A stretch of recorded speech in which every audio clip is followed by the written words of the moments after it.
हाँ जी, नमस्कार, good morning, स्वागत और अभिनंदन आप सभी का। ऐसा उम्मीद है आप सब मस्त हैं और अपनी तैयारी में व्यस्त हैं। आइए शुरू करते हैं आज का हमारा सेशन।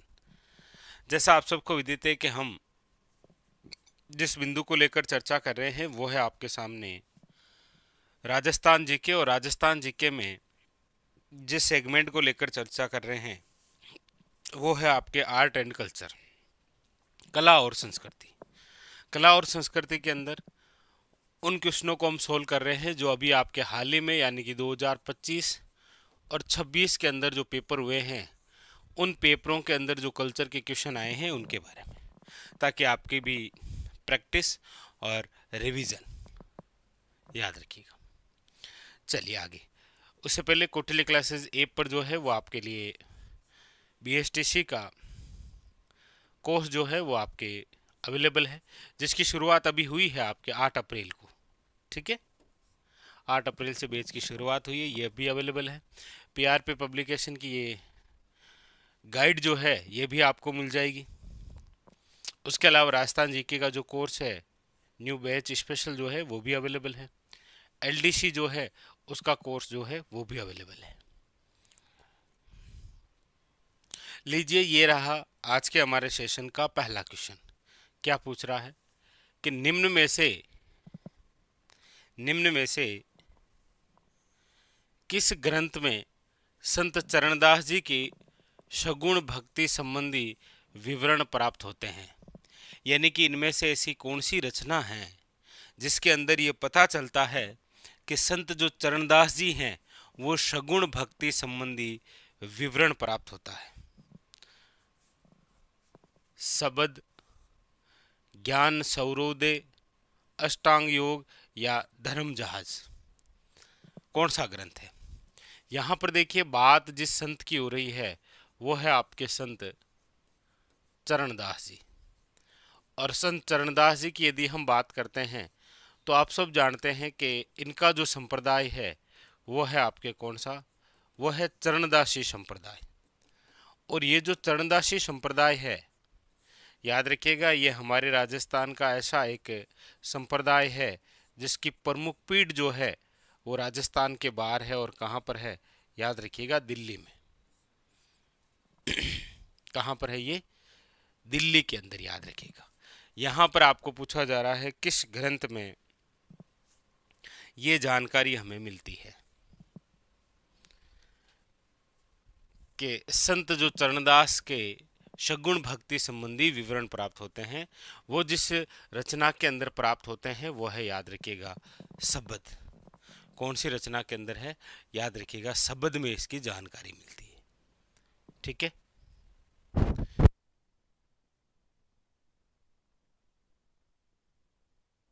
तो याद रखिएगा कौन? संत चरणदास।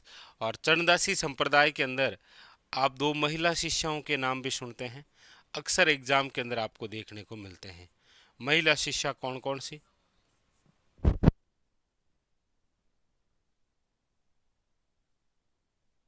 याद रखिएगा, एक का नाम है दयाबाई, एक का नाम है, याद रखिएगा, सहजोबाई। ये भी आपके सामने कई बार आए हैं क्वेश्चन, याद रखिएगा। ठीक है, महिला शिष्या भी एग्जाम के अंदर आते हैं। लीजिए अगला। अगला है गोगा मेडी, जो कि गोगा जी का मुख्य स्थान है, कहाँ स्थित है? बताइए, गोगा मेडी जो है वो कहाँ स्थित है? भटनेर है, जैसलमेर है, और इंद्रमानगढ़ है, या गागरोन का दुर्ग है? गोगा मेडी।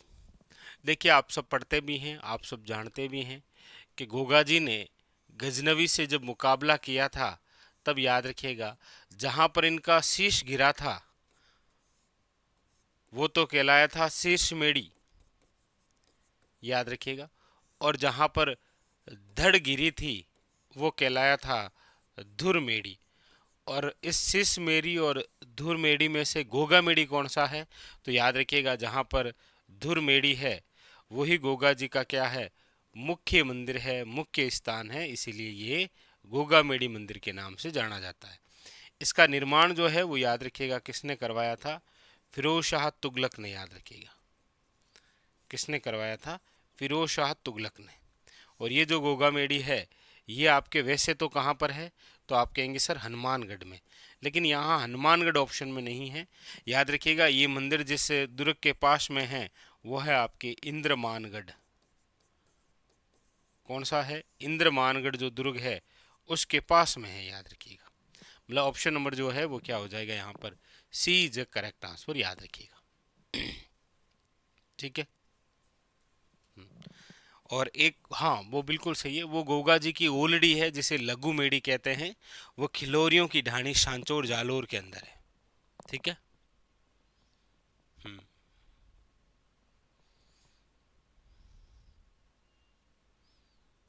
याद रखिएगा ऑप्शन नंबर जो है वो क्या हो जाएगा, सी इज करेक्ट आंसर। अगला अगला है आपके सामने, जयपुर के किस शासक ने चाकसू में शीतला माता मंदिर बनाया? यानी कि जो शीतला माता का मंदिर है, शीतला माता जिसे हम पढ़ते हैं कि चेचक की देवी है, ये चेचक की देवी, याद रखिएगा। शीतला माता जो है इनका जो मंदिर है वो बना हुआ है आपके कहाँ पर, याद रखिएगा चाकसू में। और चाकसू के अंदर ये जो मंदिर है ये किसने बनाया है, तो याद रखिएगा ये बनाया है माधो सिंह फर्स्ट ने, चाकसू जयपुर के अंदर, याद रखिएगा। ये जो मंदिर है इस मंदिर का जो पुजारी है वो होता है आपके कुम्हार, याद रखिएगा। इनके जो भोग लगता है वो लगता है बाशोड़ा, भोग जो है वो क्या लगता है, बाशोड़ा, यानी कि ठंडा भोजन, याद रखिएगा। शीतला माता का जो वाहन है वो गद्दा है। शीतला माता का जो मेला है वो भरता है शीतला अष्टमी को, यानी कि चैत्र कृष्ण जो अष्टमी है इसे हम बोलते हैं शीतला अष्टमी। इसी के मेले को कहा जाता है बैलगाड़ियों का मेला, बैलगाड़ियों का मेला। और एक बड़ी इंपॉर्टेंट बात याद रखिएगा, शीतला माता जो है इनके जो मंदिर या थान होते हैं ये खेजड़ी वृक्ष के नीचे होते हैं, याद रखिएगा। किसके होते हैं? खेजड़ी वृक्ष के नीचे ही होते हैं। तो यहाँ पर पूछा गया था कि मंदिर किसने बनाया था, तो याद रखिएगा महाराजा माधो सिंह या सवाई माधो सिंह फर्स्ट कह सकते हैं आप। ठीक है, जो भी आपके, बिल्कुल एकमात्र ऐसी देवी है जिसकी खंडित रूप में पूजा होती है। किस रूप में पूजा करते हैं आप? खंडित रूप में, याद रखिए।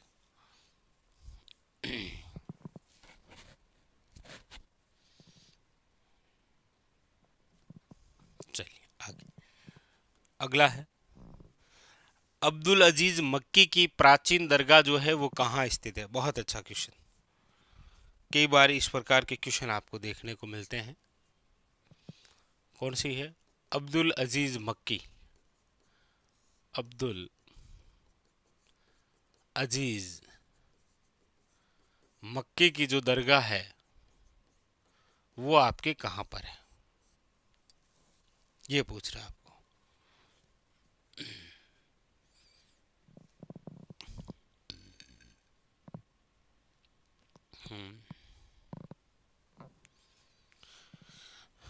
अब्दुल अजीज मक्की की जो दरगाह है वो है आपके केशोराय पाटन में, याद रखिएगा। और केशोराय पाटन जो है वो कहाँ पर है आपके, याद रखिएगा बूंदी के अंदर,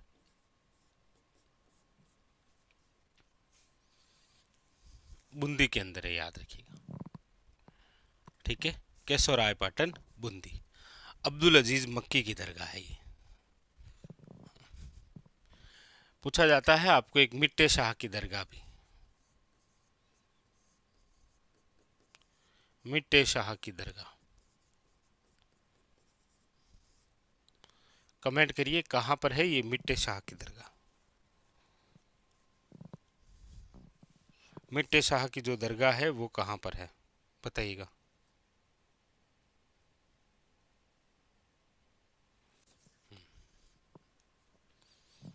हाँ, केशोराय पाटन के अंदर 1965 में राजस्थान के प्रथम सहकारी चीनी मिल की स्थापना हुई थी। अगला, राजस्थान के किस स्मारक को झुंझुनू का हवा महल कहा जाता है? यानी झुंझुनू का जो हवा महल है वो आप किसे कहते हैं? लालगढ़ महल को कहते हैं, चित्र महल को कहते हैं, रंग महल को कहते हैं, या फिर खेतड़ी महल को कहते हैं? बताइए।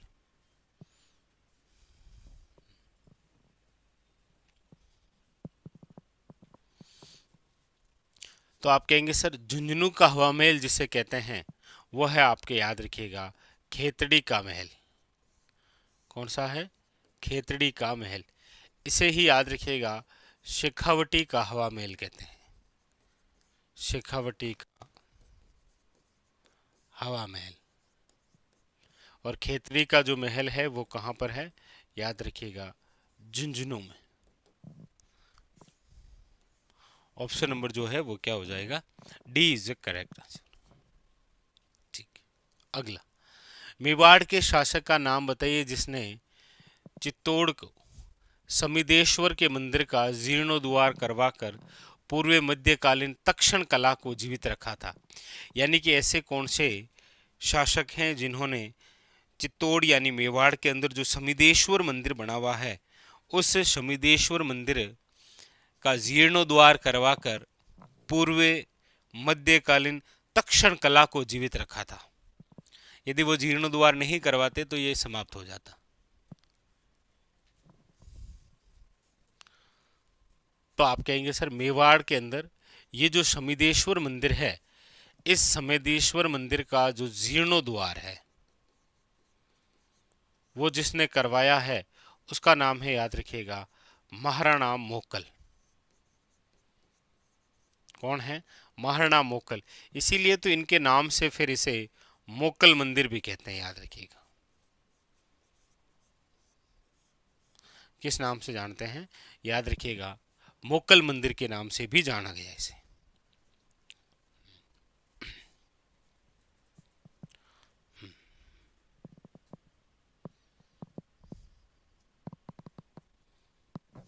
चलिए, अगला है, भानु भारती का नाट्य पशु गायत्री निम्न में से किस लोक नाट्य से संबंधित है? पशु गायत्री नामक भानु भारती का जो लोकनाट्य है वो आपके सामने किस से संबंधित है? रम्मत से है, तूरा कलंगी से है, ख्याल से है, या फिर घुंघरी से है? बताइए।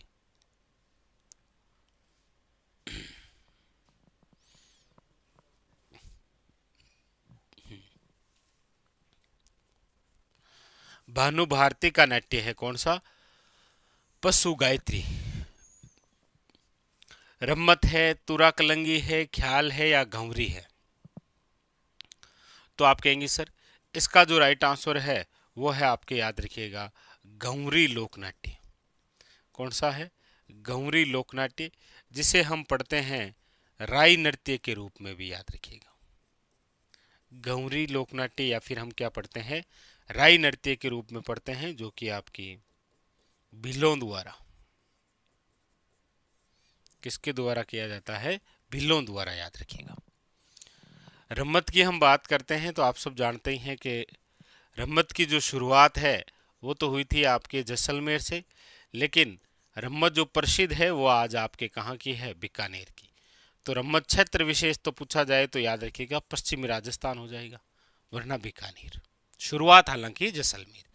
तुरा कलंगी ख्याल की हम बात करते हैं तो क्षेत्र की बात करेंगे तो वैसे मेवाड़ हो जाएगा, लेकिन जिले की बात होगी तो याद रखिएगा फिर चित्तौड़गढ़ हो जाएगा। क्षेत्र की बात होगी तो फिर गोसुंडा और निम्बा एडा हो जाएगा। गोसुंडा और निम्बा हेड़ा, याद रखिएगा, ये हो जाएगा। ख्याल आपको पता ही है, राजस्थान के अलग अलग क्षेत्र में खेल के साथ अलग अलग संगीत जो कला होती है उसे ख्याल कहते हैं आप। ठीक है, वो सब अलग अलग होता है। यहाँ पर ऑप्शन नंबर हो जाएगा डी। अगला, संगीत उपकरण है जिसका नाम है पुंगी, पूछा जा रहा है किस जनजाति द्वारा मुख्यतः प्रयुक्त होती है? पुंगी नामक जो वाद्य यंत्र है वह आपके किस जनजाति द्वारा प्रयुक्त होती है? बताइए।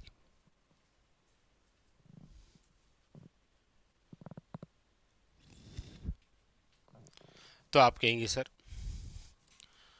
पुंगी या फिर जिसे कहते हैं बीन, बीन भी कह सकते हैं आप। याद रखिएगा, सर्पों को मोहित करने का वाद्य यंत्र है, और ये जिस जाति द्वारा है वो है सपेरा, या जिसे आप कह सकते हैं कालबेलिया, क्योंकि ये वह जनजाति है जो सांपों को पकड़कर अपना जीवन यापन करती है। कालबेलिया, याद रखिएगा, कौन सी है वो जनजाति? कालबेलिया। और कालबेलिया जो जनजाति है, इसके द्वारा जो नृत्य होता है कालबेलिया नृत्य, याद रखिएगा, इस कालबेलिया नृत्य को 2010 के अंदर अमूर्त रूप से, किस रूप से है? अमूर्त रूप से, याद रखिएगा, किस में शामिल कर रखा है? विश्व धरोहर में, विश्व धरोहर में शामिल, याद रखिएगा, विश्व धरोहर में क्या कर रखा है? शामिल कर रखा है। इंपॉर्टेंट। बिल्कुल, कालबेलिया नृत्यों की यदि हम बात करेंगे तो इसमें प्रमुख रूप से 4 नृत्य होते हैं। देखिए, एक तो होता है शंकरिया नृत्य, एक होता है आपकी पनिहारी नृत्य, एक होता है आपके इडोनी नृत्य, एक होता है बांगड़िया नृत्य। ज्यादातर क्वेश्चन आता है कि कौन सा नृत्य नहीं है, इनमें से आता है।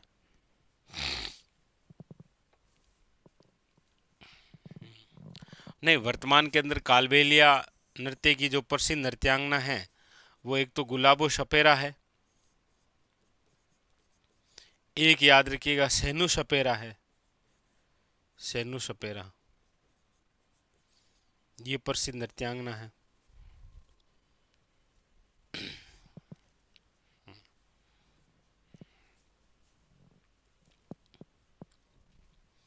अगला अगला है, लीजिए, निम्नलिखित कथनों पर विचार कीजिए। क्वेश्चन आपको हर तरीके के कला संस्कृति के देखने को मिलेंगे, वन लाइनर, इस प्रकार से मिलान करने वाले सब तरीके की वैरायटी, सब तरह की है ना, क्योंकि क्वेश्चन भी एग्जाम के अंदर इसी प्रकार से आते हैं। अब आपको यहाँ पर देखना है कि कौन सा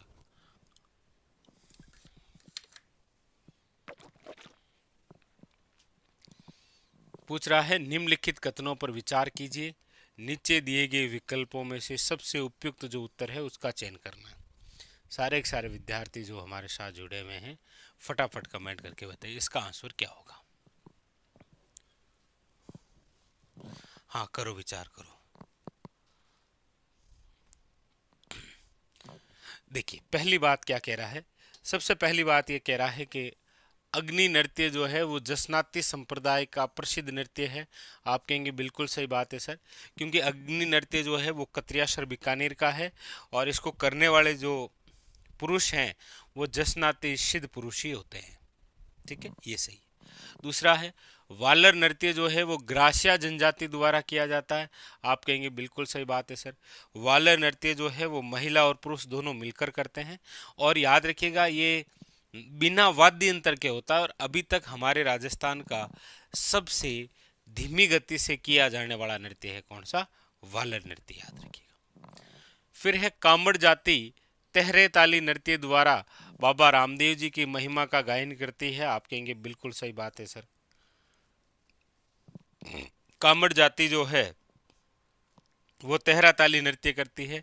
हालांकि कामड़, आप देखेंगे कि कामड़िया जो पंथ है, इस कामड़िया पंथ की स्थापना जो है वो भी रामदेव जी ने ही की थी, उन्होंने ही ये पंथ चलाया था।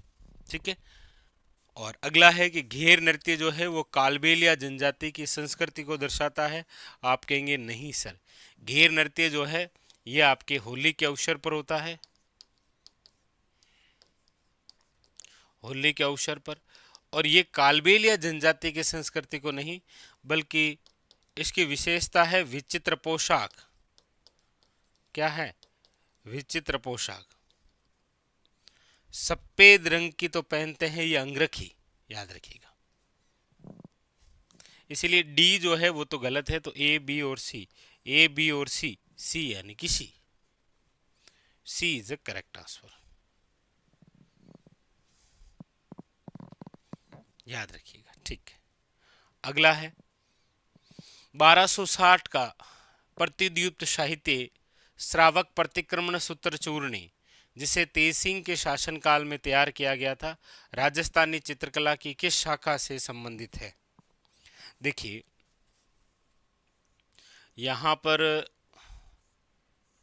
एक ग्रंथ को चित्रित किया गया है, वो है आपके श्रावक प्रतिक्रमण सूत्र चूर्णी। और ये जो श्रावक प्रतिक्रमण सूत्र चूर्णी है, याद रखिएगा, ये एक जैन ग्रंथ है और इस जैन ग्रंथ को चित्रित किया गया है, याद रखिएगा।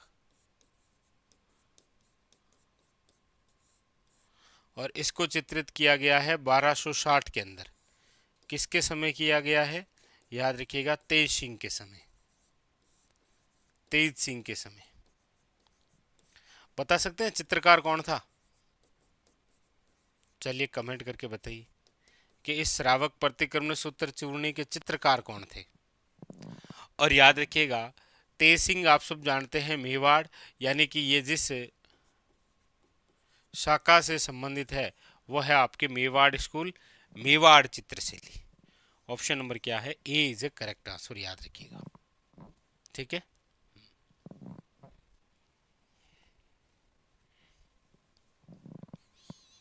अगला, निम्न में से कौन से मेले राजस्थान के पशु मेले हैं? इनमें से बताइए।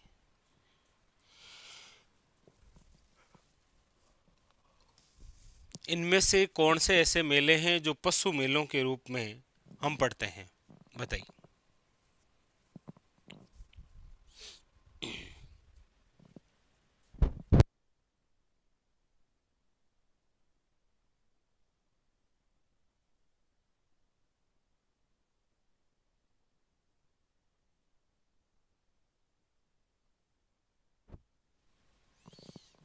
देखिए, तो इसमें से जो जो पशु मेले हैं उनकी तो बात करेंगे। तो एक तो है परबतसर मेला। आप सब जानते हैं कि परबतसर जो मेला है वो है आपके वीर तेजाजी पशु मेला। कौन सा है? वीर तेजाजी पशु मेला। परबतसर जो पहले नागौर में था, वर्तमान डीडवाना कुचामन में। तिलवाड़ा की हम बात करते हैं तो यहाँ पर जो है वह है, याद रखिएगा, राव मलिनाथ पशु मेला। राव मलिनाथ पशु मेला, याद रखिएगा। तो ये पशु मेला है, ये पशु मेला है। और चंद्रभागा जो है, याद रखिएगा, ये भी एक पशु मेला है जो कि आपके कहाँ पर आयोजित होता है? याद रखिएगा, झालरा पाटन में। झालरा पाटन, झालावाड़। चंद्रभागा पशु मेला। और वहाँ पर तो एक और भी होता है जिसका नाम है गोमती सागर पशु मेला। तो ए, बे और दे, ये सारे क्या है? पशु मेला। जबकि सीताबाड़ी का जो मेला है, ये याद रखिएगा, ये एक जाति विशेष, जनजाति विशेष है। सहरिया जनजाति का कुंभ है, ये याद रखिएगा। ये क्या है? सहरिया जनजाति का कुंभ है। कहाँ पर भरता है? बहुत यूनिक सा क्वेश्चन है ये। तो याद रखिएगा, ये भरता है केलवाड़ा में। केलवाड़ा जो स्थान है वो किस जिले में है? याद रखिएगा, 12 के अंदर। ये भी बहुत इंपॉर्टेंट है।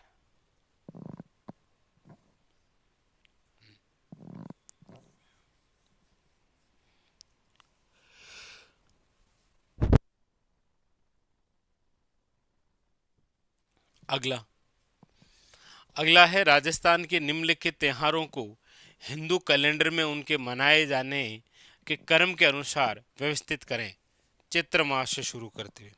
ये लो, एक और नया टाइप्स क्वेश्चन पूछने का एक नया तरीका, और ऐसा भी है। तो सभी प्रकार के आपके क्वेश्चनों के अंदर वैरायटी है।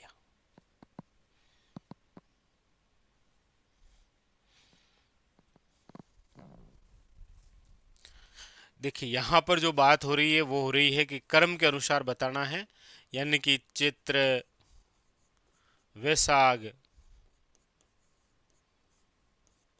ज्येष्ठ, ऐसे आषाढ़, सावन, भादो, आसोद, काती, मिंगसर, पो, माह, फाल्गुन तक बताना है आपको। इस क्रम से। कौन कौन से त्योहार हैं? देखिए, एक तो है घनघोर, और आप सब जानते हैं कि प्रत्येक जिस पक्ष की भी हम बात करेंगे, उसी पक्ष, जिस भी महीने की हम बात करेंगे, सॉरी, उस महीने के अंदर दो पक्ष होंगे। पहला कृष्ण पक्ष होगा और दूसरा कौन सा होगा? शुक्ल पक्ष। तो यहाँ पर सबसे पहले जो त्योहार दे रखा है वो कौन सा है? घनघोर। यदि हम घनघोर की बात करेंगे तो घनघोर आता है आपके चैत्र शुक्ल तृतीया। क्या मनाते हैं? याद रखिएगा, घनघोर। ये लो। फिर है तीज। तीज की बात करेंगे तो कौन से महीने में आएगा? तो देखो, चैत, वैशाख, जेठ, आषाढ़, और उसके बाद में फिर अगला महीना कौन सा है? श्रावण। तो श्रावण शुक्ल तृतीया, श्रावण शुक्ल तृतीया, इस दिन क्या आती है? तीज, याद रखिएगा। फिर कौन सा? अक्षय तृतीया, वो आती है आपके वैशाख माह के अंदर। वैशाख शुक्ल तृतीया क्या हो गए आपके? अक्षय तृतीया, या फिर कहते हैं इसे आखा तीज। और फिर क्या है आपके? होली, और ये रही फाल्गुन होली। तो क्रम आपके सामने कुछ इस प्रकार से रहा। पहले देखो घनघोर आ जाएगा, ठीक है, फिर अक्षय तृतीया आ जाएगी, सी आ जाएगा, उसके बाद में फिर बी आ जाएगा, और फिर डी। यानी कि ए, सी, बी और डी। ऑप्शन नंबर जो है वो क्या हो जाएगा? D is a correct answer. ठीक है, हाँ, ठीक है जी। ऐसे ही तो होगा, ठीक है।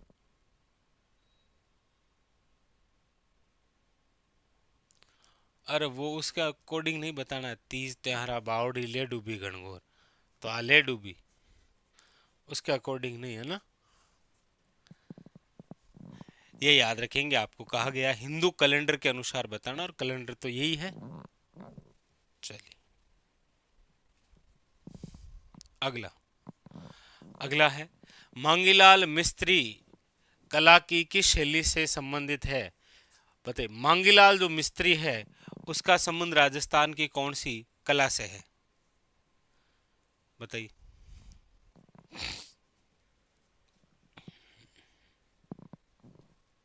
मांगीलाल मिस्त्री का संबंध जो है वो राजस्थान में कौन सी कला से है?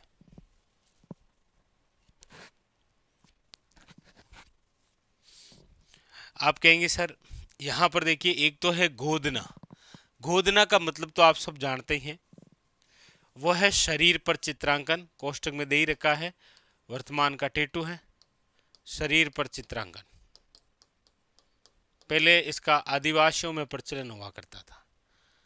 फड़, फड़ का मतलब आप सभी जानते ही हैं कि किसी कपड़े या पर्दे पर किसी ऐतिहासिक घटना या फिर महापुरुष की जीवनी को चित्रों के माध्यम से दर्शाना फड़ कला है।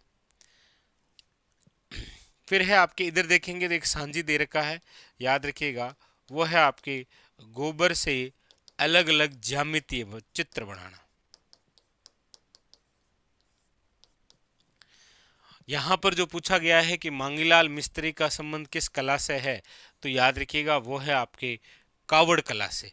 कावड़ कला क्या होता है? तो याद रखिएगा, इसे आप कह सकते हैं चलता फिरता मंदिर है। ये चलता फिरता क्या है? ये एक मंदिर है, चलता फिरता। याद रखिएगा। आप सारे विद्यार्थी कमेंट करके बताइएगा कि ये बेवाण कला क्या होती है भाई, ये कौन सी कला है? बेवाण कला,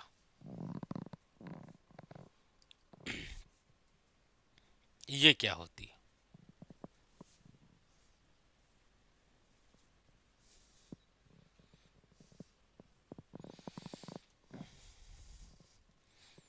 अगला, किस लहरिया शैली का उल्लेख राजस्थानी साहित्य में मिलता है? यानी ऐसा कौन सा राजस्थानी साहित्य है जिसके अंदर लहरिया शैली का उल्लेख मिलता है? वो है पचरंग, प्रतापशाही, रंगरेज या राजशाही। बताइए, किसके अंदर मिलता है? बताइएगा।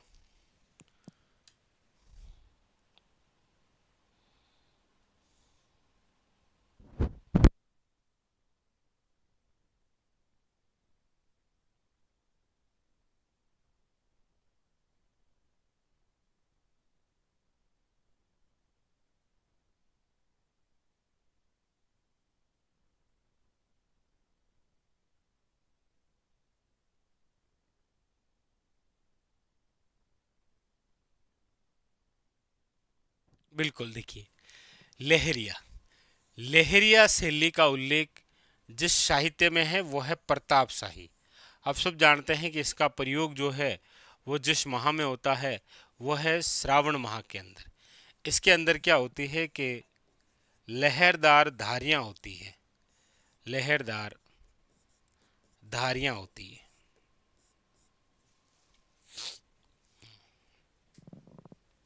ऑप्शन नंबर जो है वो हो जाएगा बी। अगला, राजस्थान में बालक झांझरिया या पेंजनी नामक आभूषण कहाँ पहनते हैं? बताइए।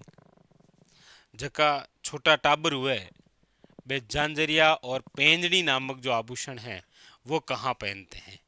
सिर है, नाक है, कान है या फिर पैर है? बताइए।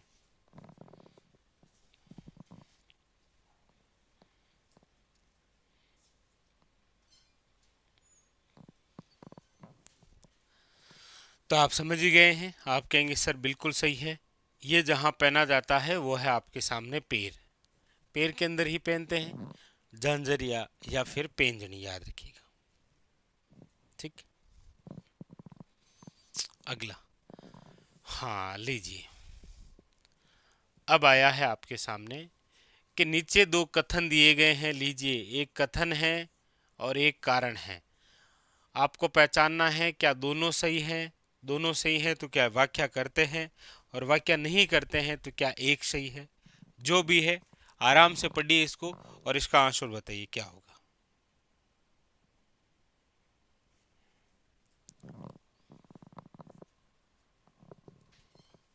हम्म,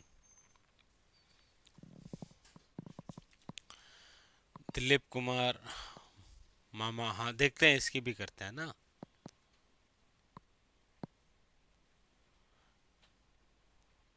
करते हैं, दिलीप कुमार नमना करते हैं। देखिए क्या कह रहा है, ए क्या कह रहा है कि भील जो है वो भारत में सबसे बड़ा जनजातीय समूह है, स्थानीय रूप से वालरा कहा जाता है। आप कहेंगे बिल्कुल सही बात है सर, भारत में यदि सबसे बड़ा जनजातीय कोई समूह है तो वो आदिवासियों का है, वो भील समूह है, याद रखिएगा। इसीलिए तो हम कहते हैं कि भील प्रदेश की मांग है, क्योंकि भारत के अंदर जो है वो भील जो है वो एक सबसे बड़ा जनजातीय समूह है। ठीक है। राजस्थान के भील स्थानांतरित कृषि करते हैं, जिसे स्थानीय रूप से क्या कहते हैं? वालरा कहते हैं। आप कहेंगे सर बात तो ये भी सही है, लेकिन ये इसकी व्याख्या नहीं करता है। ये इस लाइन की क्या है? व्याख्या नहीं करता है। ठीक है। इसका मतलब ये है कि ए और आर जो है वो दोनों सही हैं, लेकिन व्याख्या नहीं करते। बिल्कुल, भारत में सबसे बड़ा जनजातीय समूह भील है, राजस्थान में सबसे बड़ा जनजातीय समूह जो है वो मीणा है। ठीक है। और आप सब जानते ही हैं कि जो भील या आदिवासी जो हैं वो जिस प्रकार की कृषि करते हैं वो कौन सी है? स्थानांतरित कृषि है। ठीक है। अगला, राजस्थानी बोलियों के निम्नलिखित क्षेत्रों को उत्तर से दक्षिण के अनुसार व्यवस्थित कीजिए। लीजिए, देखिए इन 17 क्वेश्चनों में आपने कल्चर से पूछे जाने वाले क्वेश्चनों की इतनी सारी वैरायटी देखी है, सभी प्रकार की वैरायटी। बताइए।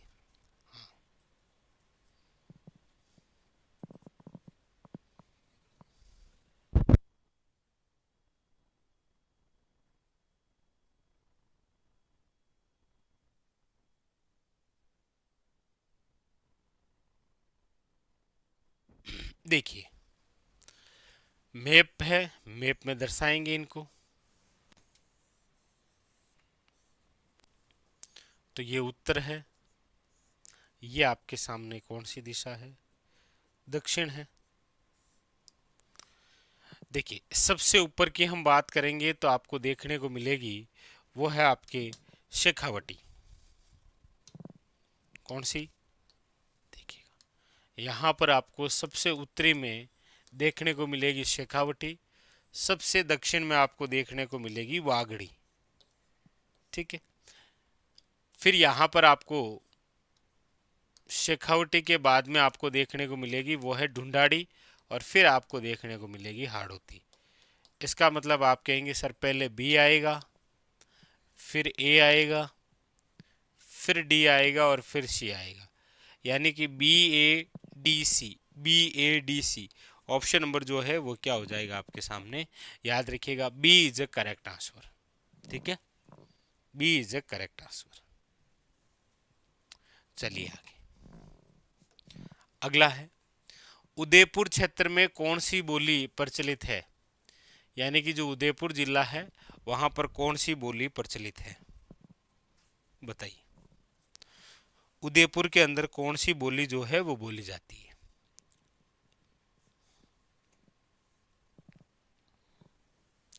उदयपुर के अंदर। तो आप कहेंगे सर उदयपुर जो है वो मेवाड़ क्षेत्र है, और मेवाड़ क्षेत्र के अंदर जो बोली है वो है, याद रखिएगा, मेवाड़ी बोली। मेवाड़ी जो बोली है, याद रखिएगा, ये मारवाड़ी की ही उपबोली है।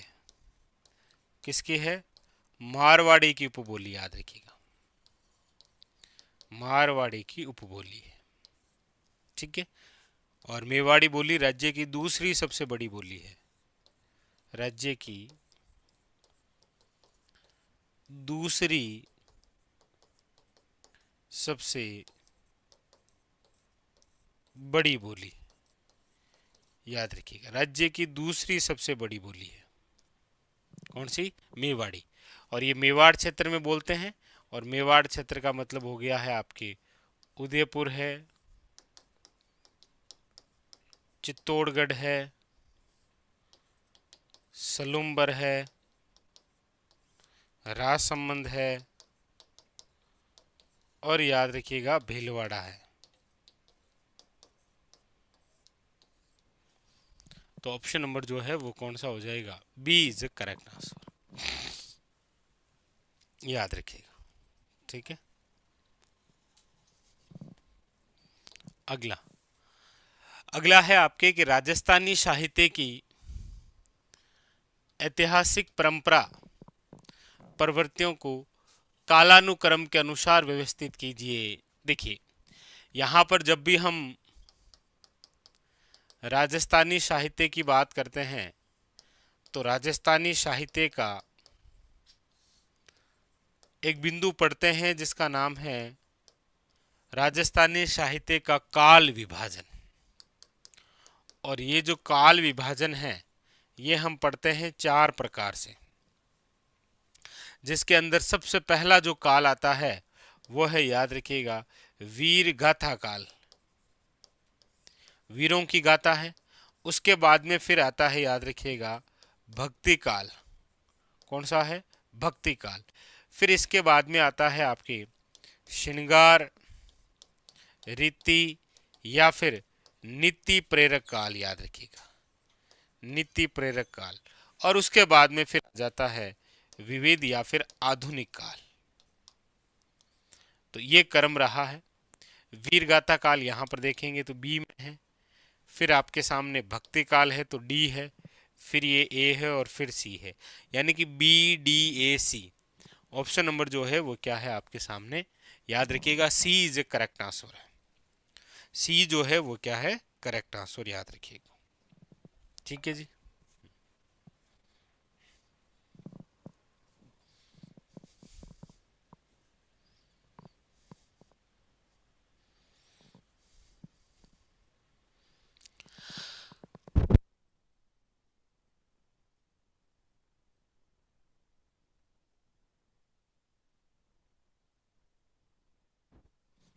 अगला, अगला है सेनानी कविता किसने लिखी थी? बताइए, ये तो आप बताइए। सेनानी, चूड़ावत मांगी सेनानी शीश काट दे दियो शतरानी। बताइए।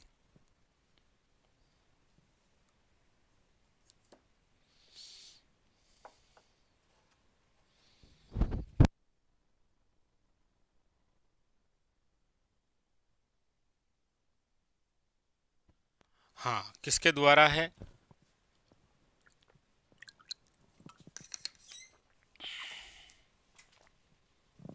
बिल्कुल सही है। चूड़ावत मांगी सेनानी शीश काट दे दियो शतरानी। ये रचना है, याद रखिएगा, मेघराज मुकुल की। किसकी है? मेघराज मुकुल की।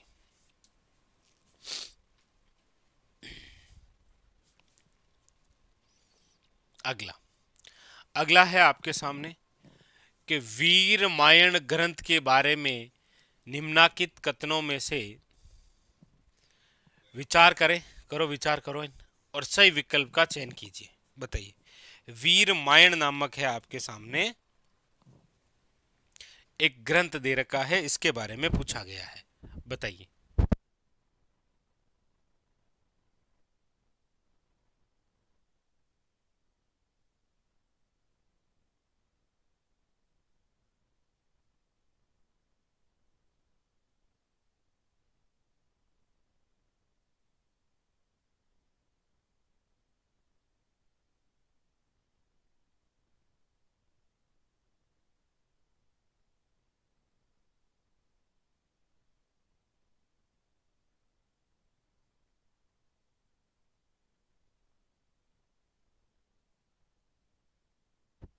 चलिए देखिए, वीर मायन जो ग्रंथ है वो बादर ढाडी ने लिखा था। आप कहेंगे बिल्कुल सही बात है सर।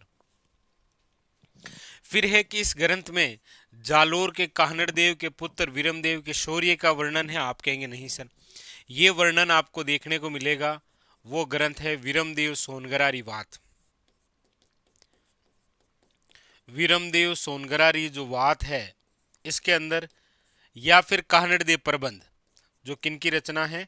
याद रखिएगा, पद्मनाभ की। इसके अंदर देखने को मिलेगा। मतलब यहां केवल और केवल ए सही है, याद रखेंगे, केवल ए सही है। ठीक है। अगला, किस वर्ष राजस्थान साहित्य अकादमी की स्थापना हुई थी? राजस्थानी साहित्य अकादमी की जो स्थापना है वो कब की गई थी? बताइए। राजस्थानी साहित्य अकादमी।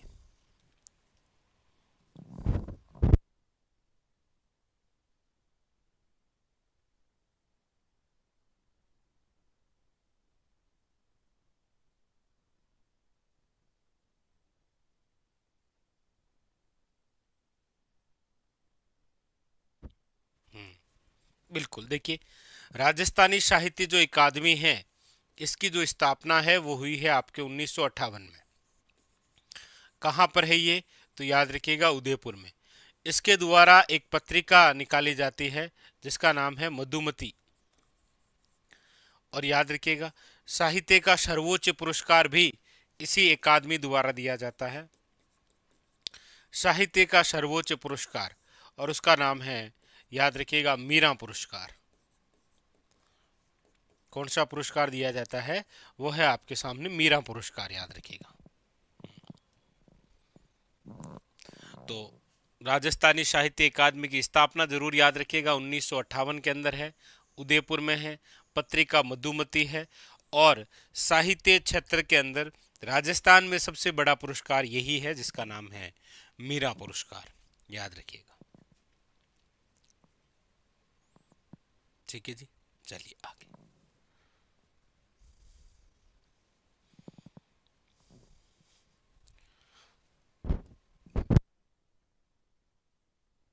आगे,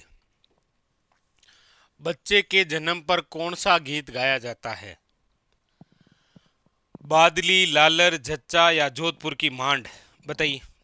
बच्चे के जन्म के अवसर पर कौन सा गीत गाते हैं?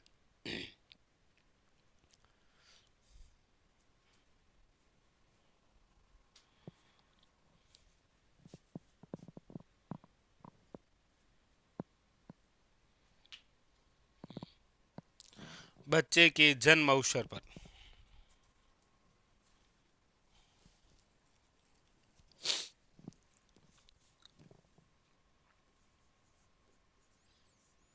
देखिए, एक तो पूछा जाता है पुत्र के जन्म अवसर पर कौन सा पोमचा,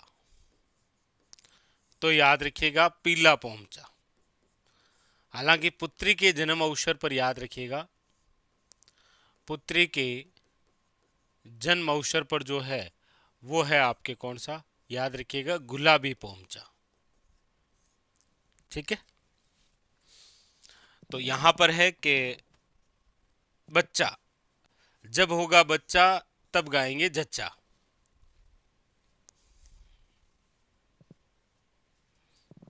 याद रखिएगा वो है आपके सामने कौन सा, जच्चा गीत है, याद रखिएगा। बच्चा तब गाएंगे जच्चा।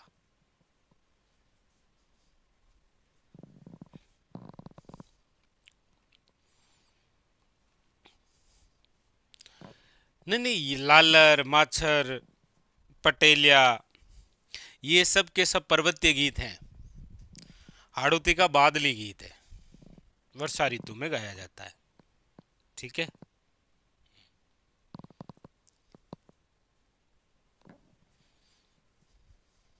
चलिएगा, तो ऑप्शन नंबर हो जाएगा आपके सामने सी।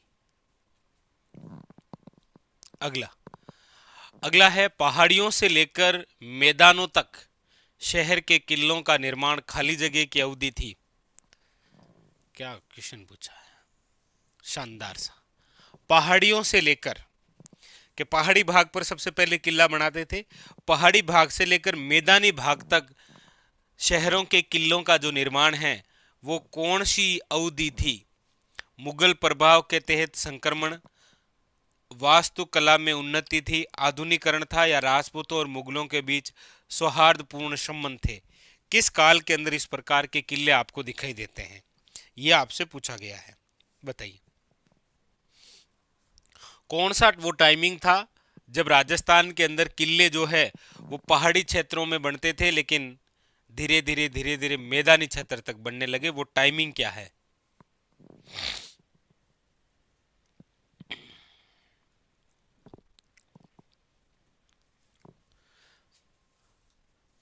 तो पहाड़ों से लेकर मैदानी भाग तक जो किलों का निर्माण हुआ है, वो जो टाइमिंग रहा है वो है राजपूतों और मुगलों के बीच सौहार्दपूर्ण संबंध।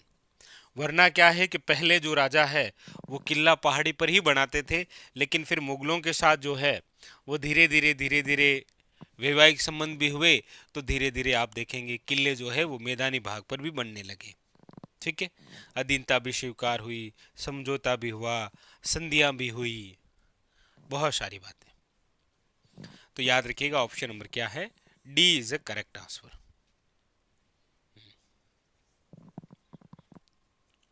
अगला अगला है चाहल पुजारियों का संबंध किस लोक देवता के मंदिर से है,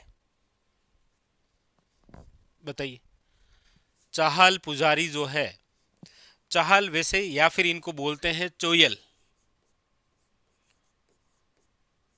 चोयल पुजारी का संबंध जो है वो किस लोक देवता के मंदिर से रहा है, बताइए। पाबू जी है, रामदेव जी है, म्याहा जी है, या फिर गोगा जी है, बताइए।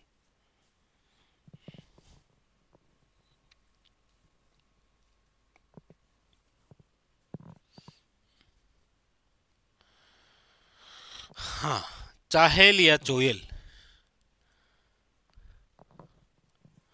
या फिर चायल भी बोलते हैं। ठीक है, बिल्कुल सही। अब कई बार ऐसे अभ्रंश नाम आ जाते हैं, चायल पुजारी।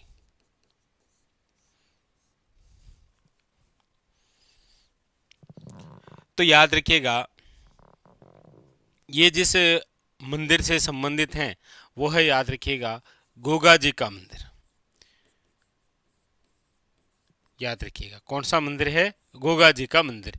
क्योंकि गोगा जी का जो मंदिर है उसमें जो पुजारी हैं वो हिंदू और मुस्लिम दोनों होते हैं, याद रखिएगा। क्योंकि गोगा जी हम सब पढ़ते हैं कि हमारे राजस्थान के अंदर ये एक पंचपीर देवता है, भाई पंचपीर में शामिल है ये। इसीलिए आप देखेंगे कि मुस्लिम जो है वो इनकी जिस नाम से पूजा करते हैं वो है, याद रखिएगा गोगा पीर के नाम से। किस नाम से पूजा करते हैं, याद रखिएगा गोगा पीर के नाम से। काफ़ी बार आया है ये कि गोगा जी का या मुस्लिम जो है उनके द्वारा गोगा जी को किस नाम से पूजा जाता है, याद रखिएगा गोगा पीर के नाम से। बिल्कुल सही है। और अभी एक क्वेश्चन हमने ये भी देखा था कि गोगा जी का जो मुख्य मंदिर है, जो मुख्य मंदिर है गोगामेड़ी, वो निम्न में से कहाँ पर है? तो यहाँ पर याद रखिएगा ये है आपके इंद्रमानगढ़ दुर्ग के पास। इंद्रमानगढ़ दुर्ग के पास, जो कि आपके कहाँ पर है? याद रखिएगा हनुमानगढ़ में।